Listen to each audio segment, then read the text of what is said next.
क्या पाकिस्तान दुनिया को तीसरी जंग अजीम से बचाने वाला है, या फिर बॉर्डर पर होने वाली फायरिंग किसी बड़े तूफान का पेशखीमा है?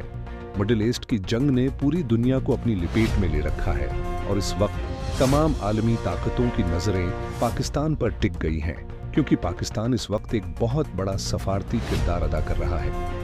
एक तरफ पाकिस्तान अमेरिका और ईरान के दरमियान जंग बंदी कराने के लिए सरगर्म है, जिसके लिए मुख्तलिफ मुस्लिम ममालिक के वज़राए खारिजा भी इस्लामाबाद पहुंच चुके हैं। लेकिन दूसरी तरफ पाकिस्तान और अफगानिस्तान के बॉर्डर पर हालात अचानक शदीद कशीदा हो गए हैं और दोनों मुल्कों के दरमियान भारी हथियारों से फायरिंग और गोलाबारी का तबादला हुआ है, जिससे पूरे इलाके में शदीद खौफ और हिरास फैल गया है। अब देखना यह है कि क्या पाकिस्तान इस आलमी बहरान को रोक पाएगा।